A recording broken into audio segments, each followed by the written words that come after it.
Good morning, students. Welcome back. Hope you will be fine and healthy. Let's continue chapter India's foreign relation. This is the second part of our videos. In first videos that we are talking about the India's external relation and we are study about the Nehru foreign policy. As you know that the first Prime Minister of India was Pandit Jawaharlal Nehru. और कहीं ना कहीं जो हमारा foreign affair department है वो भी पंडित नेहरू जी के अंडर में ही रहा और उन्हीं का सबसे बड़ा रोल था कहीं ना कहीं हमारी जो विदेश नीति है उसको डिसाइड करने में. All of this topic that we have to be completed in first part of these videos. Now we will talking about this is chapter number 4 India's foreign relation यानी कि भारत के विदेशी संबंध यानी कि जो भारत के विदेशी रिलेशन है उनके बारे में चैप्टर रहेगा हमारा. सबसे पहले हम लोग यहाँ पर बात करते हैं फॉरेन पॉलिसी के बारे में because this chapter is also related to the foreign policy for India.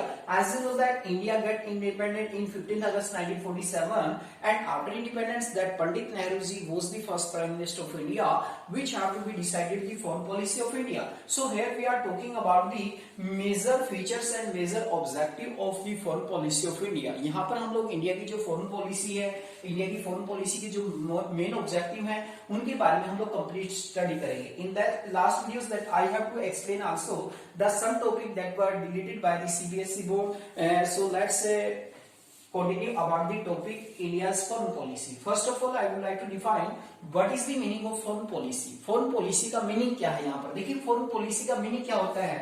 A foreign policy is a set of political goals that define how a sovereign country interact with other country in the world. यानी कि foreign policy एक हमारा राजनीतिक लक्ष्य होता है जो define करता है कि एक जो स्वतंत्र राष्ट्र है वो कैसे वर्ल्ड के दूसरे कंट्री के साथ अपने रिलेशन इंटरेक्ट करता है, अपने संबंध दूसरे देशों के साथ जोड़ता है. उसी को हम लोग क्या कहते हैं बेटा, फॉरेन पॉलिसी कहते हैं. उसी को हम लोग विदेश नीति कहते हैं. तो विदेश नीति का मीनिंग क्या होता है, यानी कि एक इंडिपेंडेंट कंट्री किस तरीके से वर्ल्ड के दूसरे कंट्री के साथ इंटरेक्ट होता है, कैसे अपने रिलेशन स्टैब्लिश करता है, that is called foreign policy. उसी को हम लोग विदेश नीति कहते हैं, उसी को हम लोग फॉरेन पॉलिसी कहते हैं. That is the most important topic. So let's continue about the foreign policy. The next content is features and objective of the foreign policy of India. यानी कि जो हमारी विदेश नीति है, फॉरेन पॉलिसी है जो हमारी, ठीक है, उसकी मुख्य विशेषताएं और उसकी मुख्य ऑब्जेक्टिव क्या है, मुख्य लक्ष्य क्या है, मुख्य ऑब्जेक्टिव और मुख्य फीचर्स क्या है. तो that is the main topic in this videos. What are the main objective and what are the main features of objective. The whole chapter also surrounding all of this topic. So let's continue about the topic. First feature Panchsheel. As you know that Panchsheel that is a Hindi word. Hindi का शब्द है पंचशील. का meaning क्या होता है, panch plus sheel. Panch means 5. तो 5 principle code of conduct. Here we are talking about the 5 principles.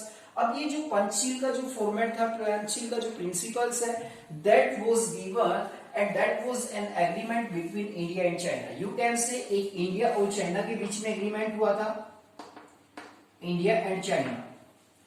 That was an agreement between India and China on 29th April 1954. That is also separate question have to be put in board exam many times. What are the 5 principles? What is Panchsheel or what are the 5 principles of Panchsheel? 29 अप्रैल 1954 को India और China के बीच में एक agreement हुआ था. Tibet India का कुछ पार्ट्स है, ठीक है, उसको लेकर और चाइना को लेकर इनके बीच में समझौता हुआ था, ठीक है ना. तो 29 अप्रैल 1954 को पंडित नेहरू जी एंड चाओ एनलाई के बीच में, जो चाओ एनलाई है the first you can say the prime minister of China, that is an agreement that was done between Pandit Nehru and Zhou Enlai. Zhou Enlai के बीच में एक agreement हुआ and both country India and China have to be signed on this agreement on 29 April 1954. There are mainly 5 principles that we have to be discussed here. Which are the 5 principles? Panchsheel क्या था, 5 सिद्धांत कौन कौन से थे. Mutual respect of each other sovereignty, यानी कि एक दूसरे राष्ट्र की जो संप्रभुता है, सोवर्जिनिटी है, जो स्वतंत्रता प्राप्त की है इंडिया चाइना ने, उसको बनाए रखना, उसको एक तरह से बनाए रखेंगे, उसकी रिस्पेक्ट करेंगे एक दूसरा कंट्री इंडिया चाइना और आपस में एक दूसरे की जो सोवर्जिनिटी है, संप्रभुता है, ठीक है, उसको बनाए रखेंगे. बेटा किसी के मैटर में कोई भी कंट्री दखल अंदाजी नहीं करेगा. सोवर्जिन का मतलब होता है a state that is fully independent, The other country cannot interfere in his internal or external matter, so mutual respect of the sovereignty of each other country.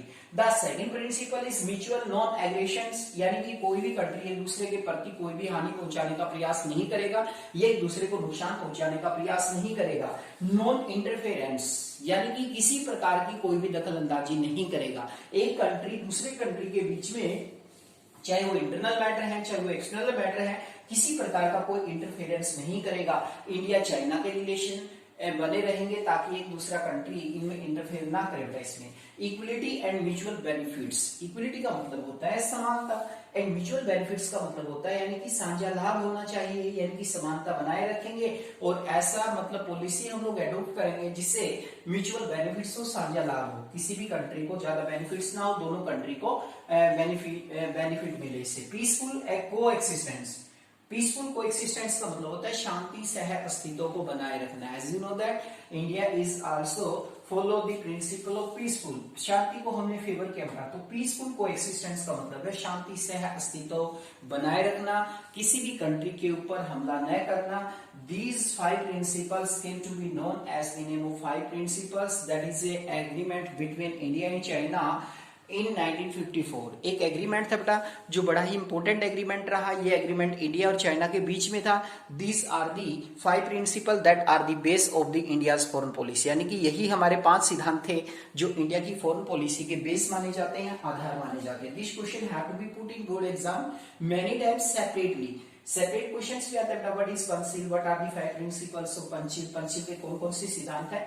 29 अप्रैल 1954 को India and China also sign an agreement. This agreement have 5 principles. This agreement came to be known as the name of 5 principles. Which are the 5 principles? Mutual respect of each other's sovereignty, mutual non-aggressions, non-interference, equality and mutual benefits, and the 5th is peaceful coexistence. These all agreements are came to be known as the name of Panchil, which was signed between Pandit Nehru and Chow En-lai. Chow En-lai and Pandit Nehru के बीच में एक agreement हुआ था. As you know that these are the main 5 principles, but as you know that हमने जो 5 principles बनाए, these are not successfully. In 1962 अगर हम बात करें बेटा, in 1962 China attack on India. China attack on India. China ने इंडिया के ऊपर अटैक किया. एज यू नो दैट 1962 में इंडिया और चाइना का युद्ध हुआ बेटा. तो कहीं ना कहीं जो 5 प्रिंसिपल्स जो रोल मॉडल बने थे पूरे वर्ल्ड के लिए, कहीं ना कहीं उनकी क्रिटिसाइज की गई इस बात को लेकर जब 1962 में चाइना ने इंडिया के ऊपर हमला किया. ठीक है ना. कहीं ना कहीं चाइना ने उस समय पर आप लोग जानते हैं कि जब हमारी फर्स्ट फॉरेन पॉलिसी डिसाइड की गई थी, चाइना के द्वारा एक स्लोगन दिया गया था, हिंदू चीनी भाई भाई, हिंदू चीनी भाई भाई का नारा दिया इस चाइना ने. और कहीं ना कहीं इसने इंडिया को एक तरह से धोखा देने का प्रयास किया. इस एग्रीमेंट जो पंचिल का एग्रीमेंट बना था, कहीं ना कहीं इसको भी इसने डिफ्लेक्ट किया. तो that is the main cause that in 1962 that India and China have to be attack both of this country. That is the main principles which have study about 5 principles. कहीं ना कहीं जनरली देखे तो ये 5 principles लंबे समय तक नहीं चल पाए. कहीं ना कहीं चाइना ने 1962 में इंडिया के ऊपर अटैक किया और कहीं ना कहीं जो प्रिंसिपल्स बने थे बेटा, जो वर्ल्ड के लिए प्रेरणा बनी थी, वही वर्ल्ड के लिए यानी कि एक आलोचना का माध्यम बन चुकी थी. तो that is the main first principle, you can से the first feature of Indian foreign policy, Panchil. And the next is NAM, non-alignment movement. As you know that, what is the meaning of non-alignment? Non-alignment means staying away from 2 blocks. As you know that, after the Second World War के बाद cold war शुरू होता है 1945 से लेकर, अगर हम बात करें 1991 तक कोल्ड वार का टेन्यूर रहता था. Cold war, the whole world was divided into 2 blocks. One block is US and the second block is USSR. एक US था और दूसरा USSR था. ये दोनों एलाइज कंट्री थे फर्स्ट वर्ल्ड वॉर में, बट ये एक दूसरे के विरोधी बन जाते हैं, यूएस और यूएसएसआर. और कहीं ना कहीं हमने देखा कि यूएस यूएसएसआर जो 2 ब्लॉक बन चुके थे, तो ज्यादातर वर्ल्ड के कंट्री, कुछ कंट्री यूएस में शामिल हुए, कुछ यूएसएसआर में शामिल हुए. तो इस तरह से हमने देखा. तो उस समय पर इंडिया भी न्यूली इंडिपेंडेंट कंट्री था, तो इंडिया के सामने एक चैलेंज था.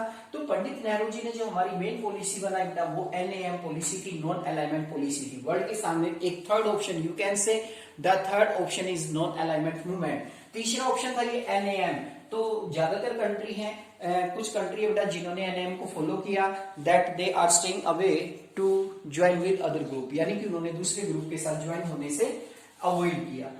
And the third feature of Indian foreign policy is support of UN and international laws. आप लोग जानते हैं इंडिया की जो फॉरेन पॉलिसी रही है after second world war, you can say 24 October 1945 UN was established to establish peace in the world. World में शांति व्यवस्था बनाए रखने के लिए 24 अक्टूबर 1945 को यूनाइटेड नेशन बना बेटा, और इंटरनेशनल लॉज यानी कि जो अंतरराष्ट्रीय कानून बनाए गए, always India always adopted these principles. India ने जो भी प्रिंसिपल्स बनाए उनको हमेशा एडोप्ट किया बेटा, और कहीं ना कहीं हमने यूएन को भी सपोर्ट किया। आप चाइना के मैटर, कश्मीर के मैटर की बात करें बेटा, ठीक है, चाइना के मैटर की बात करें, जो भी डिसीजन यूएन के द्वारा हमें दिया गया, we have to be adopted, हमने इस डिसीजन को एडोप्ट किया। तो हमारी जो फॉरेन पॉलिसी है वो कहीं ना कहीं यूएन को सपोर्ट करती है। इंटरनेशनल लॉज जो अंतरराष्ट्रीय कानून बनते हैं हमने उनकी हमेशा पालना की, हमने कभी भी यूएन को अनदेखा नहीं किया बेटा। That is the base of our Indian foreign policy. हमारी विदेश नीति का आधार हम इसको मानते हैं। Peace and nuclear doctrine. As you know that India is a peaceful country, or we have always follow that other country have to be peacefully. आप लोग मानते हैं बेटा इंडिया के नेबरिंग जो कंट्री है, छोटे छोटे कंट्री है, इंडिया किसी भी कंट्री पर अटैक करके उसको अपना गुलाम बना सकता है, लेकिन इंडिया ने हमेशा शांति को फॉलो किया, पीसफुली, हमेशा शांति से हम लोग रहे हैं।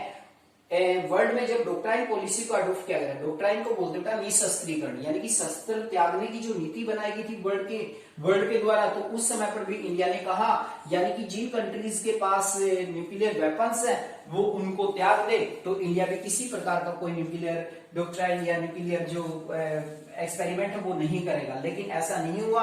जो वीटो पावर कंट्री थी यूएन में, वो चाहते थे अपनी सुपरमेसी स्टैब्लिश कर रहे हैं इस वर्ल्ड के अंदर, so India have to be nuclear experiment in 1974 in Pokhran, and the second is in 1998, and India make a nuclear power in the world. As you know that this credit goes to Abdul Kalam, and you know that missile man को एक जाकर था। तो ये भी हमारी policy का main विषय है। शांति को हम फॉलो करते हैं, शांतिपूर्वक व्यवस्था रहनी चाहिए बेटा। इतिहास इस बात का गवाह कि इंडिया ने कभी भी किसी कंट्री के ऊपर पहले हमला नहीं किया, ना कभी किसी कंट्री को धोखा दिया। लेकिन वर्ल्ड में जो वीटो पावर कंट्री थे बेटा, उन्होंने डिसआर्मेंट की पॉलिसी अपनाई, लेकिन इंडिया ने कहा कि हम लोग निशस्त्रीकरण की पॉलिसी तब अपनाएंगे जब आप लोग भी अपने हथियारों को त्याग देंगे। उन कंट्रीज ने तो परमाणु हथियार रख लिए थे अपने पास, लेकिन इंडिया जैसे कंट्री, न्यूली इंडिपेंडेंट कंट्री के ऊपर वो रोक लगाना चाहते थे कि वो किसी प्रकार की एटॉमिक पावर अपने पास ना रखे बेटा।